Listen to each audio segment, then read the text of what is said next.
vocal. U, A, E. En el alfabeto guaraní tenemos 12 vocales.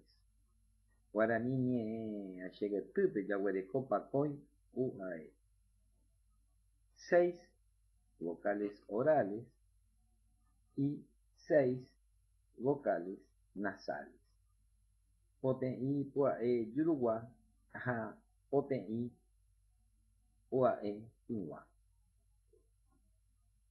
Pua e viene de dos palabras. Pu dice español en sonido.